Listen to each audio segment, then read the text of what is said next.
Morning, y'all. It's 7.39E. It's not the big patch or content patch we were hoping for, but at least it's going to be a little bit of a change in terms of late gameness for a lot of the heroes and items that were pretty prevalent and popular in the meta. Heroes like Medusa, heroes like Earthshaker, heroes like anyone that buys Helm the Dominator, Refresher heroes, or heroes that buy Refresher Orb like Mars, as well as heroes that really took advantage of stacked neutral creep gold XP. So let's break it down, and here we go. I already mentioned it in the intro, but the general changes here: that neutral creep gold XP penalty for stacked camps increased from 15 to 20%. It's just a big nerf for any heroes that relied on stacking, and a lot of the popular heroes right now, in terms of carries, really did rely on stacking to help them come online earlier, to help them take advantage of the big items they typically needed, because the game sometimes went exceedingly late. So heroes like Ursa, Medusa, Juggernaut, these are top heroes. These really took advantage of stacked jungle camps. Sven was also a very popular played hero. These are all stacked jungle camps that they especially love, especially ancients being stacked for them. Now on the flip side, I really think this is a penalty for offlane heroes that also really loved stacked jungle camps. So Dawnbreaker, Earthshaker, Axe was a huge one. Let him come online very fast with his blink dagger before 16 minutes.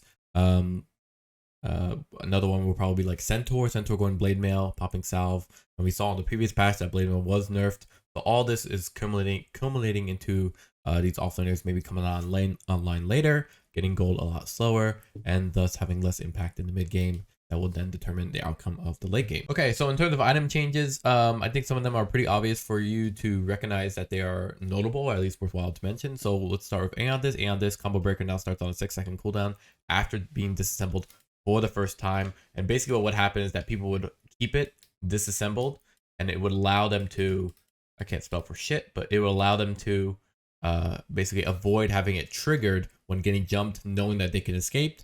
However, needing Aeon Disc to always kind of be active when they want to have it in a fight. So they would keep it disassembled and then hold on to it until a fight starts, assemble it, and then jump into a fight. The 6-second cooldown here is to prevent that kind of situation from happening. It's similar to people, let's say, having Divine Rapier disassembled while holding onto the courier, or holding it near them with the courier and then assembling it when this fight starts, just in case they get jumped or anything like that. So Aeon Disc is similar, except in this case they don't want people to do that with Aeon Disc. Now Ghost Scepter and Ethereal Blade, the key point here is Ghost Form is no longer active. Ethereal Blast, same thing, is no longer active while the target is debuff immune. I think what's actually happening here, and maybe people can correct me in the comments, but my understanding is basically that you can still activate Ghost Form and Ethereal Blade, but what's happening is that you will still be targeted and attacked. It's just no damage will go through, is my understanding, but maybe it's just outright not working as it was previously before. However, what was basically happening before with Ghost Scepter and Ethereal Blade, basically you could activate that while using your BKB, and essentially you would be able to be impervious to almost all types of damage. So this Ghost Scepter Ethereal Blade essentially can no longer work in a sense with BKB. The big major change that we should really talk about here is Helm of the Dominator and Helm of the Overlord. It's overtaken pretty much every single build for offlane, especially. I saw it on Centaur, I saw it on Dark Sierra, I saw it on Enigma. You see it's still on Marcy. And Faceless Void is obviously another one that people are talking about as well. Brewmaster, I think, as well. Maybe I could be wrong. But now it has a 50 mana cost, which kind of does away with a lot of heroes that were relying on it. That 50 mana cost can definitely accumulate over time with the low cooldown of Helm of the Dominator and Helm of the Overlord. Dominate can no longer be used if the current Dominated creep took damage from hero-based sources in the last 3 seconds. And the reason for this is basically something I kept advocating on my stream as well, is that if you know your creep's going to be targeted or killed or is taking damage, you can immediately dominate a new creep, and the creep would the current dominated creep would disappear, and that would be effectively lost time and lost energy and effort from the enemy team trying to get that quick gold and kill on that dominated creep. Now obviously if the dominated creep takes any damage, you can't do that anymore for at least 3 seconds, so you better run away. One thing to note, however, is that Helm of the Dominator creeps are typically faster than a good amount of other heroes. So there's still a chance for you to take some damage and run away if you're fast enough on the reaction. Okay, last item, Refresher Orb. Yeah, Refresher Orb You know, quite frankly, it's basically similar to BKB in the reverse order. So BKB, the more you use it, the lower the duration of it, thus it's less valuable. And the refresher orb is the more you use it, the higher the cooldown for it is, meaning you can't use it so quickly as you could the first time. And really, the fact is, I think refresher orb is becoming an issue for just a lot of heroes and late game scenarios where everybody wants to pick it up, right? You would pick it up on Slark as a very late game item. You would pick it up on Brewmaster, evidently. Mars was a very popular one. After Scythe Device, he'd probably go Refresher. And basically, it was just really extending the game to an unfeasible level. It really made the game just absolutely, the late game just absolutely a back and forth, just because Refresher Orb was always kind of the timing in which people were reliant on when they can fight again. That was my takeaway from it, at least. But in general, I think that Refresher Orb just became a very important late game item, especially for those who pick up Scepter, which was Axe was a popular one. You know, Legion Commander, I think, was starting to pick up a lot of Refresher Orb. I was seeing it on like Ursa, like really late game Medusa.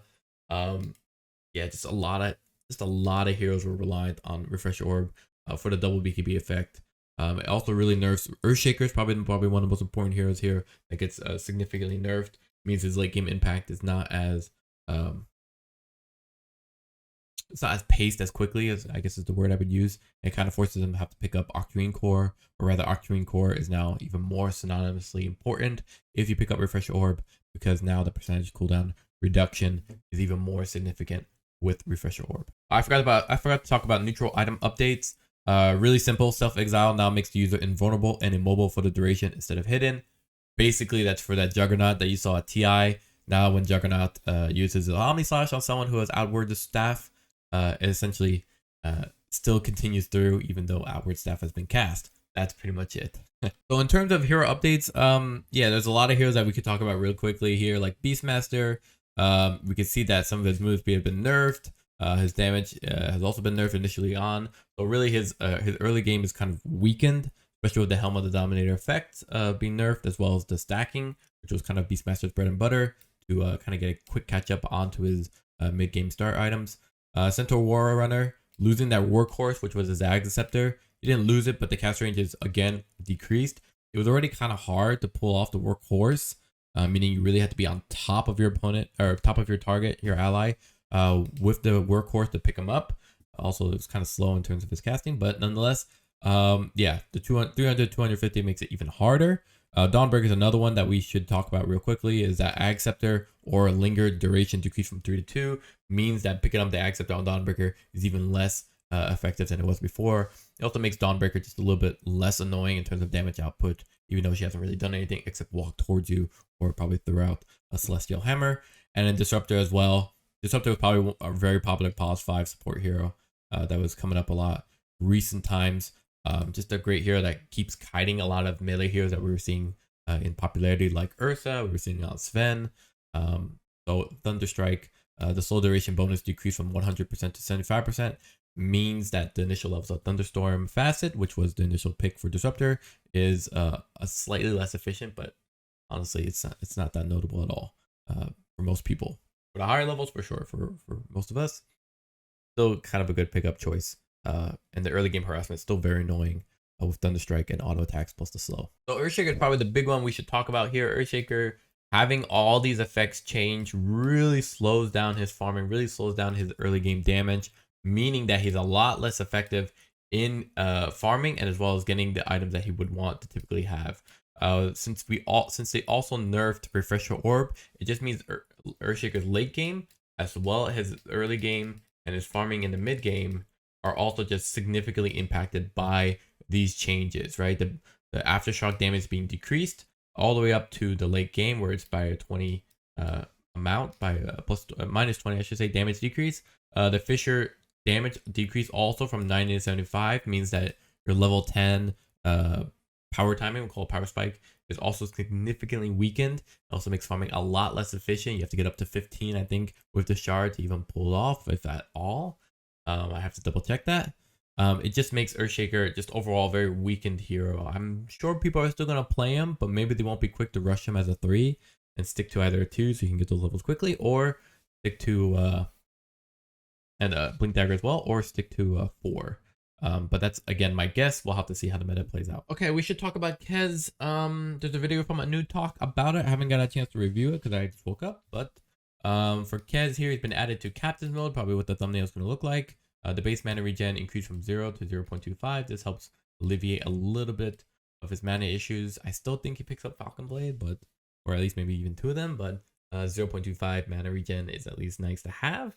Him added to Captain's mode will really show why they keep nerfing Kez, because Kez keeps coming across as this extremely weak and fragile hero. But if you know how to pull off his combo, similar to Invoker, except a little more annoying in my opinion, you'll see that Kez also just has an incredible kit to be able to do a lot of things. But most people have not really touched Kez just because he lacks kind of that survivability, and he's very punishing for heroes who don't know what they're doing, or more importantly, don't understand the true limits of the hero. Similar to, let's say, a Huskar or even Bloodseeker for that in that regard. But there's a lot less of a parachute save in terms of itemization or abilities than there is for Kez. I think for Bloodseeker and Huskar, you have those passives at least to help you kind of alleviate some of that risk. Anyway, so Flutter as a whole has been nerfed. Initially, the first hit bonus is now the first hit bonus is now consumed by the first attack of Echo Slash and Raptor Dance rather than applying to the entire cast. Now the thing here is that initially I think Flutter already only worked on the first slash for Echo Slash, but it was Raptor Dance where you would do additional, I think, bonus damage or bonus attack, bonus hit with Raptor Dance for all the swipes. And if you don't remember what Raptor Dance is, it's this ability here where basically you would have a small cast window and you would just slash around for a percentage health. It wasn't really based on your attack damage. So the Flutter gave that a little bit of oomph in terms of the base initial damage you would do. On top of that, they also fixed they also nerfed Raptor Dance. Raptor Dance, the max health as damage, it decreased from 3% to 2.5% and could no longer be interrupted by casting Grappling Claw. So I think there's a slight buff and nerf. If I understand correctly, what would happen is that you would be able to, I think from my video or from my experience or talk with a new talk, what you would be able to do is you can cast Raptor Dance and then immediately cast Grappling Claw, and it would still do the slashes as you move towards your opponent. So if you were casting or channeling Raptor Dance and your opponent moved away, you would then be able to use Grappling Claw with Raptor Dance to keep the slashes going, but also stay on top of your opponent. That's a nice change. However, they've nerfed the damage, the max health damage. The Falcon Rush also has an 825 break distance.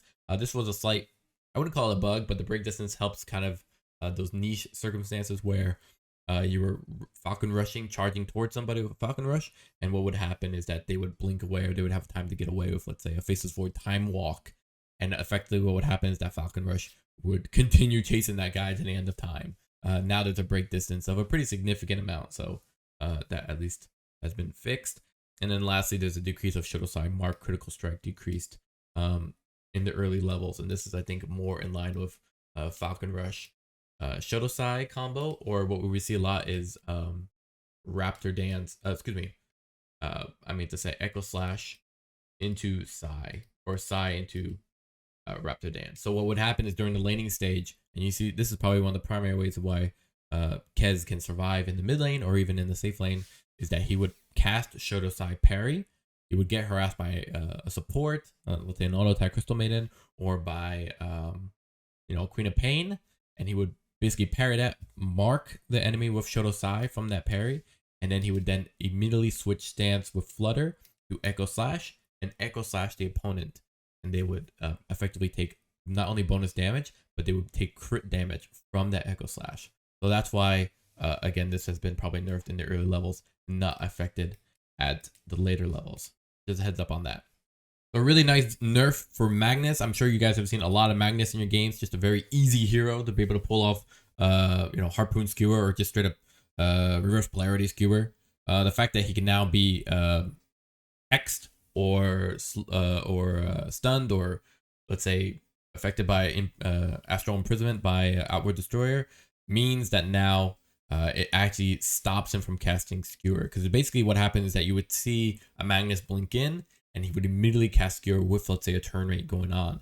And what would happen is that it would give you a very small window to be able to stop him before, let's say, you hexed him and he's still skewered away. So now, obviously, you can't do that as Magnus. You have to pop BKB before you blink in and skewer, which is a nice obligation for anyone who has to deal with Magnus, which is pretty much everyone at every level because this hero's uber annoying. All right, so more nerfs that we're talking about here. Mars having only a 5.5 second duration on Arena Blood is huge. It really sends the hero into the pits. He was pretty much the go-to pick for a lot of setup lineups in professional matches. Losing 1.5 seconds at your max level is huge. I'm actually quite surprised they did that. But I also understand why, because the hero is just so generally popular and picked at the highest level. For Medusa as well, you need to understand that Medusa really relied on stacked jungle camp to help accelerate her farm. Now she's even less tanky, which means that heroes who play against her in the uber late game now have a fighting chance to actually beat her. I think at the moment even Anti-Mage had trouble unless he picked up Scepter.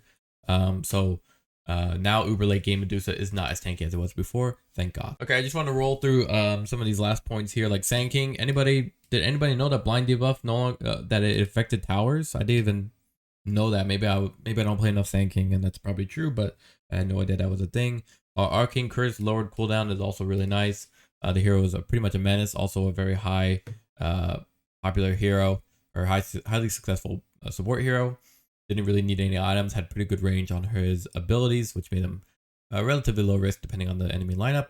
Let's also talk about, I think, Treant Protector, this living armor, giving you 13 armor at max level, maybe justifies maxing it out. I mean, that's like more than phase boots, more than blade mail, so it's actually quite good living armor. I'm gonna be curious to see if people are gonna be picking it up, because having early game armor is actually especially significant, especially when you're trying to take some heavy camps, or more importantly, you're trying to, let's say, dive a tower, which we'll see a lot of support, a lot of pos 2 and pos 3s doing in the early game, especially tier 1 towers. Ursa is another nerf that we should talk about here. Another very popular pos 1 hero.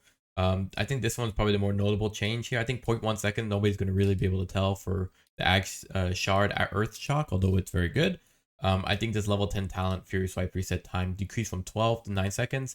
You don't understand that. Basically, what happens is that Ursa would apply a level of Fury Swipes on you, and then, or a stack, I should say, and then he would have 12 more seconds than usual with this talent, which you always pick it up, to then reapply or be able to reapply. So you couldn't really show yourself, or if you had to pull out, if you had a chance to pull out after taking a significant stacks of Fury Swipes, you had a chance to pull out and let the timer reset.